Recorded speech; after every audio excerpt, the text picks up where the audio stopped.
নমস্কার সুপ্রিয় বন্ধুরা, দেখছেন এই মুহূর্তের আবহাওয়ার গুরুত্বপূর্ণ খবর। আজ 22শে জানুয়ারি বৃহস্পতিবার। চলে আসলাম গুরুত্বপূর্ণ আবহাওয়ার খবর নিয়ে। তো সুপ্রিয় বন্ধুরা, আপনারা কোন জেলা থেকে দেখছেন, আবহাওয়ার পরিস্থিতি কী রয়েছে, অবশ্যই আমাদের ভিডিওর কমেন্ট বক্সে লিখে জানাবেন। আর অবশ্যই চ্যানেলটিকে সাবস্ক্রাইব করে রাখবেন।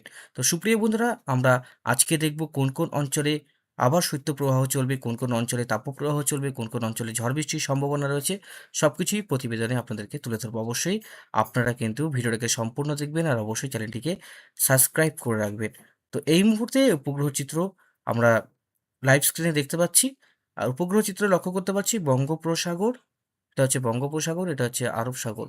দুটা জায়গায় কিন্তু আকাশ পরিষ্কারই রয়েছে এবং আমাদের ভারতবর্ষের সমস্ত অঞ্চলেই আকাশ পরিষ্কার রয়েছে। কোনো জায়গায় কিন্তু বৃষ্টি আমরা এখনো পর্যন্ত লক্ষ্য করতে পারছি না ভারতবর্ষে, যে কোথাও বৃষ্টি হচ্ছে। কোথাও বৃষ্টি হচ্ছে না, সমস্ত অঞ্চলে আকাশ পরিষ্কার রয়েছে বন্ধুরা। এখানে আমরা লক্ষ্য করতে পারছি মোটামুটি সমস্ত অঞ্চলেই এদিকে পশ্চিমবঙ্গ, এদিকে বাংলাদেশ, এদিকে হচ্ছে উত্তরপ্রদেশ, আর এখানে আপনার সমস্ত অঞ্চলে পরিষ্কার আকাশ আমরা লক্ষ্য করতে পারছি। আর অরুণাচল প্রদেশ থেকে শুরু করে সমস্ত অঞ্চলে পরিষ্কার আকাশ রয়েছে। তো এবার আমরা লক্ষ্য করব কোন কোন অঞ্চলে বৃষ্টির সম্ভাবনা রয়েছে, সেটা আপনাদেরকে তুলে ধরব। সুপ্রিয় বন্ধুরা, আমরা লক্ষ্য করব যে কোন কোন অঞ্চলে বৃষ্টির সম্ভাবনা রয়েছে। এদিকে দেখতে পাচ্ছি পরিষ্কার বৃহস্পতিবার। বৃহস্পতিবারে পশ্চিমী ঝঞ্ঝা যেটা আসছে সেটা কিন্তু আমাদের ভারতবর্ষে আসার সম্ভাবনা রয়েছে। শুক্রবার বা বৃহস্পতিবার রাতের দিকে ওয়েস্টার্ন ডিস্টার্বেন্স যেটা রয়েছে, পশ্চিমী ঝঞ্ঝা, সেটার প্রভাবে যোধপুর থেকে শুরু করে আমরা আমাদের যে রাজস্থান, গোয়ালিয়র, প্রয়াগরাজের কাছাকাছি বৃষ্টিপাত আমরা লক্ষ্য করতে পারবো। দেখি কতটা শক্তিশালী হচ্ছে, কিন্তু ভালোই শক্তিশালী লক্ষ্য করতে পারছি। তার সাথে বজ্রবিদ্যুৎ সহ ঝড় বৃষ্টি হতে পারে। সেটা হচ্ছে নিউ দিল্লি। দিল্লিতে বজ্রবিদ্যুৎ সহ ঝড় বৃষ্টি, তার পাশাপাশি শিলাবৃষ্টিও আমরা লক্ষ্য করতে পারবো কিছু অঞ্চলে। এবং অনন্তনাগ, লাদাখ, সিমলা এই সমস্ত অঞ্চলে কিন্তু প্রচণ্ড বৃষ্টি বা তুষারপাত হবে। আমরা একদম লাদাখের কাছাকাছি যেটা থাকছে সেখানে কিন্তু প্রচণ্ড কিন্তু স্নোফল থাকবে। যারা ঘুরতে আছেন তারা অবশ্যই রবিবারের পরে যেয়েন। কিন্তু সেই সময় ওয়েস্টার্ন ডিস্টার্বেন্স দেখতে পাচ্ছি একটু শক্তিশালী হচ্ছে। যেটা ছিল তার থেকে কিন্তু অনেকটাই শক্তিশালী হচ্ছে এই পশ্চিমী ঝঞ্ঝা। এই পশ্চিমী ঝঞ্ঝার কারণে কিন্তু শীতের দেখা মিলবে না আমাদের পশ্চিমবঙ্গে। কারণ উত্তরে হাওয়া বাধা পাবে ওয়েস্টার্ন ডিস্টার্বেন্স থেকে। আমরা লক্ষ্য করতে পারছি ইউপি, আর এদিকে আমরা লক্ষ্য করতে পারছি যে সিকিম আর হচ্ছে দার্জিলিংয়ের কাছাকাছি তুষারপাত হওয়ার সম্ভাবনা রয়েছে। ভালোই কিন্তু তুষারপাত হবে। এবার আমাদের রাজ্যে কবে প্রবেশ করবে, সেটা আমাদের রাজ্যে প্রবেশ করতে করতে অনেকটাই কিন্তু শক্তি হারাবে।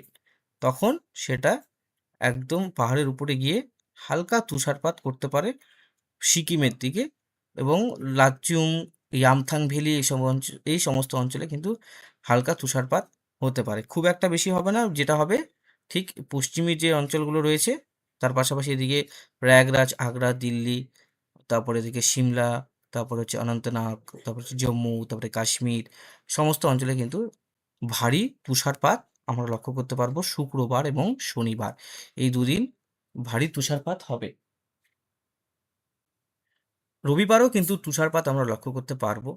রবিবারে মোটামুটি কিছু কিছু অঞ্চলে থাকবে। এবার দেখতে হবে আরেকটাই পশ্চিমী ঝঞ্ঝা কিন্তু আসবে, সেটা হচ্ছে 27 তারিখ নাগাদ। 27 তারিখ নাগাদ যখন পশ্চিমী ঝঞ্ঝাটা আসবে সেটাও কিন্তু তুষারপাতই হবে কাশ্মীরের দিকে। সেটা আমাদের ভারতবর্ষের কাশ্মীরেই একটু বেশি প্রভাব ফেলবে, আমরা যেটা লক্ষ্য করতে পারছি। এবার আমরা লক্ষ্য করব যে এই যে ওয়েস্টার্ন ডিস্টার্বেন্স রয়েছে এর প্রভাবে আমরা লক্ষ্য করতে পারছি সিকিমেই কিন্তু বৃষ্টিপাতটা হবে। সিকিমের দিকে বৃষ্টিপাত থাকবে। তাপের যে প্রবাহ সেটা কিন্তু ফেব্রুয়ারি মাস থেকে শুরু হয়ে যাবে। তাছাড়া কিন্তু এখন বৃষ্টিপাতের প্রভাব আমরা পাবো না সেভাবে। আমরা লক্ষ্য করতে পারছি 30 তারিখের পরেও ফেব্রুয়ারি মাসের প্রথম দিকেও একটা ওয়েস্টার্ন ডিস্টার্বেন্স থাকার সম্ভাবনা রয়েছে। তাছাড়া কিন্তু বৃষ্টির এখন কোনো অতটা সম্ভাবনা লক্ষ্য করতে পারছি না।